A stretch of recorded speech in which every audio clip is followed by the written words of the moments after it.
નમસ્કાર વિદ્યાર્થી મિત્રો, હું છું RM પટેલ અને તમે જોઈ રહ્યા છો ક્લેવર એકેડેમી યુટ્યુબ ચેનલ. મને ખબર છે તમારું પેપર કાલે છે, ધોરણ 12 વિષય ઇંગ્લિશ. એના જ માટે થોડી હેલ્પ થઈ જશે. તમારું આખું ગ્રામર અને જે રાઇટિંગ સેક્શન છે એ થોડી હેલ્પ કરી દઈશ. તમારી ફંક્શન મોસ્ટ આઈએમપી કહી દઈશ, જે તમારું રાઇટિંગ સેક્શન છે મોસ્ટ આઈએમપી કહી દઈશ, પેરેગ્રાફમાં બી સવાલ જવાબ કેવી રીતે લખવા એ બી કહી દઈશ. એટલે થોડો વિડીયો જોઈને જજો. 5 મિનિટ લાગશે પણ તમારી ઘણી બધી હેલ્પ થઈ જશે.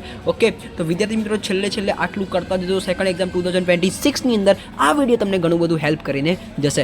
તો ચલો વિદ્યાર્થી મિત્રો, તમારો ટાઈમ વેસ્ટ ન કરતા વિડીયોની શરૂઆત કરીએ. તો વિદ્યાર્થી મિત્રો, બેકગ્રાઉન્ડની અંદર થોડું કદાચ નોઇઝ આવી શકે છે, પણ ખાલી 5 મિનિટ જોઈ લેજો. ઓકે, આ આઈએમપી તમને ઘણા બધા હેલ્પ કરીને જશે.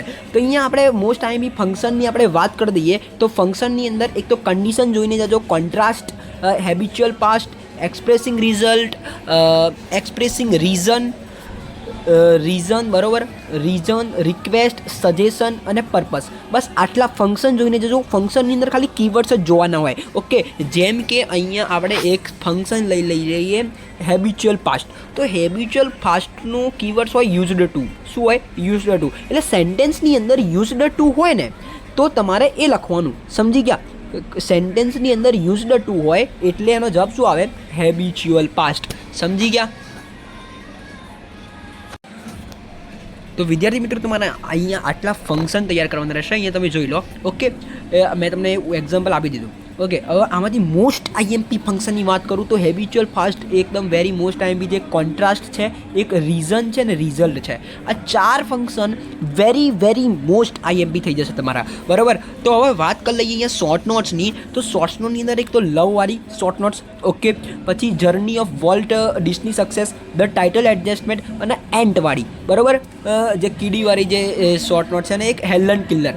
આમાંથી મોસ્ટ આઈએમપી શોર્ટ નોટની આપણે વાત કરું તો ધ ટાઇટલ એડજસ્ટમેન્ટ અને વોલ્ટવાળી અને લવવાળી, આ 3 શોર્ટ નોટ જો તમારે એક કરવી હોય ને 2 કરવી હોય તો વોલ્ટવાળી શોર્ટ નોટ અને નાનીવાળી શોર્ટ નોટ, એટલે કે ધ ટાઇટલ એડજસ્ટમેન્ટ, આ 2 તૈયાર કરીને જજો. ઓકે, વાત કરી દઈએ હવે એસેની. એસેની અંદર કયો એસે પૂછાઈ શકે છે?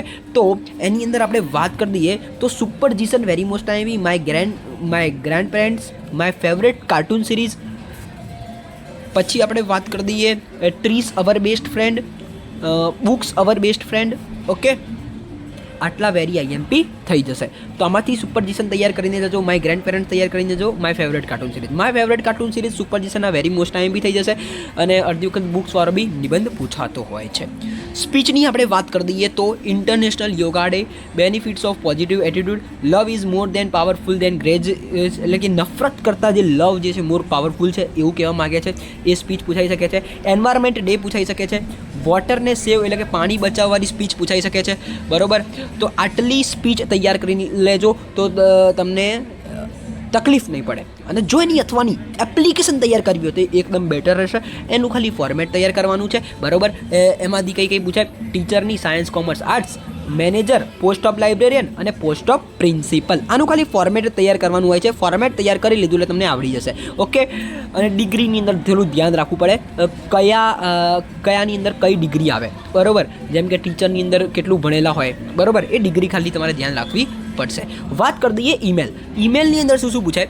તો જો ટીવી છે, બરાબર, ટીવી છે, શૂઝ છે, ક્લોથ છે, મોબાઈલ ફોન છે. આ વસ્તુઓ જે છે એ ડેમેજ થઈ ગઈ હોય તો એને રિપ્લેસ કરવા કાં તો નવી વસ્તુ મોકલવા. જેમ કે ટીવી ડેમેજ થઈ ગઈ તો ટીવીને રિપ્લેસ કરવા માટેનો પત્ર પૂછાઈ શકે છે. ચેન્જીસ કરવાનું કાં તો રિપ્લેસ કરવાનું, એટલે કે બંને એક જ થયું.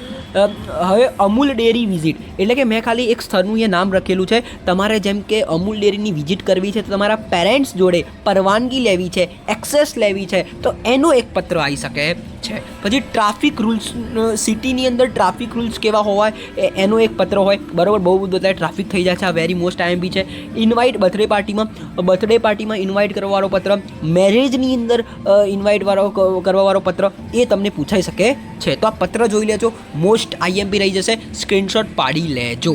હવે વાત કરી દઈએ તમારો મુખ્ય સવાલ, પેરેગ્રાફની અંદર કેવી રીતે લખવું, પેરેગ્રાફની અંદરથી સવાલ જવાબ કેવી રીતે લખવા. નીચે ડિસ્ક્રિપ્શન ડિસ્ક્રિપ્શનમાં લિંક આપેલી છે, એ વિડીયો ખાલી જોઈ લેજો વિદ્યાર્થી મિત્રો. પેરેગ્રાફમાંથી સવાલ જવાબના આન્સર કેવી રીતે લખવા, ધોરણ 11ના વિદ્યાર્થીઓ હોય તો એમને બી યુઝ થશે, ધોરણ 12ના વિદ્યાર્થીઓ માટે બી યુઝ થશે. વિડીયોને જોઈ લેજો, નીચે ડિસ્ક્રિપ્શનમાં લિંક આપેલી છે. અને હા, નિયરેસ્ટ મિનિંગ, તમારે નિયરેસ્ટ મિનિંગ જોવા હોય તો નીચે બી એ બી ડિસ્ક્રિપ્શનમાં લિંક આપેલી છે. નિયરેસ્ટ મિનિંગ બી તમને મળી જશે અને પેરેગ્રાફ બી મળી જશે. તો અહીંયા તમારું સોલ્યુશન થઈ જશે. ઓકે, વિડીયો સારો લાગે તો વિડીયોને લાઈક કરજો, ચેનલની અંદર નવા ચેનલ સબસ્ક્રાઇબ કરજો, બેલ આઇકનને જરૂરથી પ્રેસ કરજો. આવી જ રીતે આપણે બોર્ડની એક્ઝામની અંદર તમને ફૂલ સપોર્ટ કરીશું. મળીશું નેક્સ્ટ વિડીયોમાં. ત્યાં સુધી good bye, take care, all the best.